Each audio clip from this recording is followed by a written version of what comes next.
दुष्कर्म के खिलाफ दुनिया का सबसे बड़ा प्रदर्शन बदलाव की पुकार बन गया है। ऐसा लग रहा है मानो देश जाग उठा है। दिल्ली के विजय चौक पर इतना बड़ा प्रदर्शन पहली बार हुआ है। हालांकि पुलिस बल के जरिए विजय चौक से प्रदर्शनकारियों को खदेड़ दिया गया, बावजूद इसके प्रदर्शनकारियों का हौसला कम नहीं हुआ है। मुहिम जारी है और हर कोई कह रहा है बस अब और नहीं।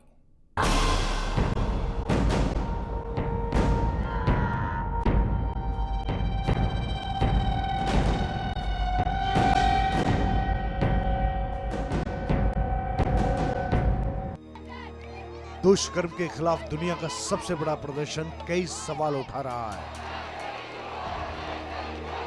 प्रदर्शनकारियों पर कई बार पुलिस ने लाठीचार्ज किया। प्रदर्शनकारियों के इरादों को तोड़ने की कोशिश की गई, लेकिन हौसला कम होने की जगह बढ़ता गया।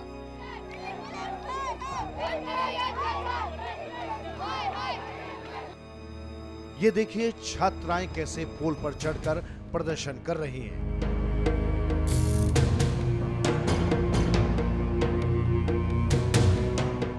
पिछले 60 साल में विजय चौक पर कभी ऐसा प्रदर्शन नहीं हुआ।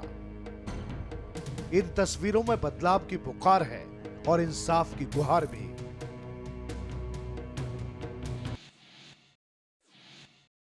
मैं यही चाहती हूँ, दिल्ली गवर्नमेंट से यही चाहती हूँ कि वो उन 6 के 6 दरिंदों को सख्त से सख्त सजा दे। जैसे उन्होंने उस लड़की को तड़पाया था, वैसे उन्हें भी तड़पा के मारना चाहिए।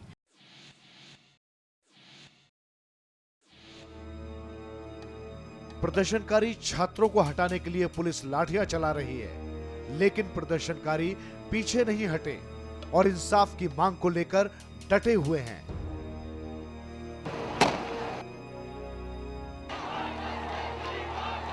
कुछ प्रदर्शनकारियों ने पुलिसकर्मियों पर पथराव भी किया, जिसके बाद पुलिस की जवाबी कार्रवाई और सख्त होती नजर आई। पुलिस की इस कार्रवाई में कई प्रदर्शनकारी घायल हो गए, जबकि कई प्रदर्शनकारियों को हिरासत में भी लिया गया, जिससे प्रदर्शनकारियों का गुस्सा बढ़ गया। लिहाजा पुलिस और प्रदर्शनकारियों में झड़प होने लगी। देखते ही देखते प्रदर्शनकारियों की तरफ से पुलिस के वाहनों पर पथराव किया जाने लगा। पास में खड़ी पुलिस की मोटरसाइकिलों को भी गिराया जाने लगा। हिंसा बढ़ती जा रही थी। यही वजह थी प्रशासन को रैपिड एक्शन फोर्स को बुलाना पड़ा। कुछ देर बाद रैपिड एक्शन फोर्स के जवान मौके पर पहुंच गए, जिसके बाद कुछ हद तक हिंसा पर काबू पाया जा सका।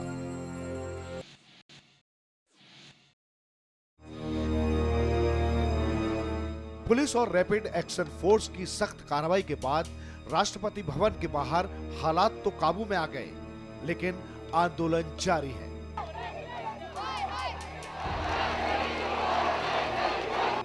भीड़ बढ़ रही है और प्रदर्शन तेज होता जा रहा है।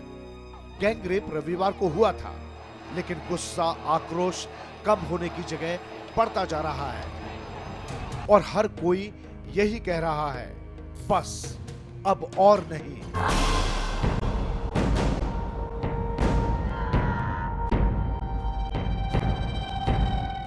गौरव तिवारी के साथ आलोक सागवान, MH1 news, Delhi. Vasant Vihar gang rape मामले में दिल्ली पुलिस ने भी कई खुलासे किए हैं और पुलिस इस मामले की कड़ियों को लगातार खंगाल रही है। तो सफदरजंग अस्पताल की ओर से जारी मेडिकल बुलेटिन में पीड़ित लड़की की सेहत में कुछ सुधार बताया गया है। डॉक्टर बीडी अथानी के मुताबिक पीड़ित लड़की की सेहत सुधर रही है और उसने जूस भी पिया है।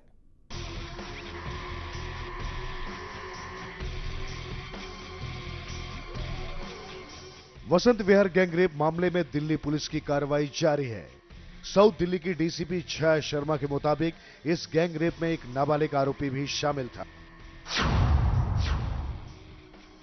I take this opportunity to further tell you about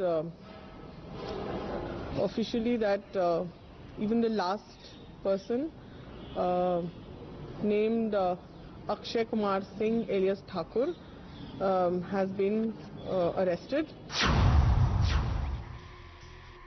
south Delhi की डीसीपी छाया शर्मा ने इस मामले में कुछ खुलासे भी किए और इस केस को बेहद गंभीर बताया। कल जब हमारी टीम्स लगी हुई थी तो उन्होंने एक राजू को नैप किया और फिर जब ऑन वेरिफिकेशन हम लेकर आए तो उन सब 3 लड़कों ने जो उनके साथ अर्लियर एम्प्लॉयर्स थे उन्होंने भी हमें हेल्प करी कि ये वो लड़का है, यही वो लड़का है जो हमें लगता है कि हमारे साथ काम कर चुका है और ही फिट्स द बिल। तो फिर हमने राम सिंह से पूछा कि क्या ये वही लड़का है, तो उसने कहा कि हाँ यही लड़का है। तो राम सिंह की निशानदेही पे वो कंफर्म हुआ। फिर हमने उसको जेजे बोर्ड में पेश किया है एंड इंटरेस्टिंगली हमने उससे पूछा कि आपके पास फोन जो है वो किसका है आपके पास। सब कह रहे थे तुम्हारे पास फोन नहीं, तुम्हारे पास तो फोन है। तो फोन उसके पास जो निकला वो कहता जी मुझे बस में पड़ा मिला था, बट जब हम उससे डिटेल बात करी तो पता चला कि वो जो फोन था वो एक और जो इससे पहले इस इंसिडेंट से पहले एक सब्जी वाले का इन्होंने फोन छीना था, that was Ramadhar Singh. Police इस केस की तमाम कड़ियों को खंगाल रही है तो पीड़ित लड़की ने भी इतने बड़े हादसे के बाद भी जीने का जज्बा दिखाया है। सफदरजंग अस्पताल की ओर से जारी हुए बुलेटिन में पीड़ित लड़की की सेहत में सुधार बताया गया है। डॉक्टर बीडी अथानी के मुताबिक लड़की की सेहत सुधर रही है और उसने जूस भी पिया है। तबीयत जैसे कल थी उससे थोड़ा सा बेहतर है। आज वो काफी अलर्ट है, कल के मुकाबले में काफी एक्टिव है और वो बात कर पा रही हैं, कम्युनिकेट कर पा रही हैं। उन्हें पानी चाहिए तो पानी मांग पा रही हैं और उनकी ऑक्सीजन जो कल तो ज्यादा चल रही थी, आज हमने ऑक्सीजन भी उनकी कम कर दी है। उनके सारे पैरामीटर्स ऑप्टिमम है एक्सेप्ट 2-3 पैरामीटर जो सर ने बताया कि बिलिरुबिन थोड़ा सा बढ़ गया है, टीएलसी टोटल ल्यूकोसाइट काउंट थोड़ा सा कम हो गया है और प्लेटलेट कम हो गए हैं। टीएलसी थोड़ा सा कल से बेहतर हो गया पर प्लेटलेट कम हो गए हैं। सो अभी इन्फेक्शन का चांस तो अभी भी है, इन्फेक्शन तो है अभी कहीं, क्योंकि ये सारे पैरामीटर्स ये शो करते हैं कि कहीं ना कहीं बॉडी में इन्फेक्शन अभी चल रहा है और वो हमें पता भी है कि इन्फेक्शन है। तो इसलिए अदरवाइज वो बिल्कुल ठीक चल रही है अभी तक। इन्फेक्शन की वजह से पीड़ित लड़की की हालत बेहद नाजुक है। यही वजह है सेहत सुधरी जरूर है लेकिन खतरा अभी कम नहीं हुआ है क्योंकि उसके प्लेटलेट्स की संख्या लगातार गिर रही है। गौरव तिवारी के साथ आलोक सागवान, MH1 न्यूज, दिल्ली।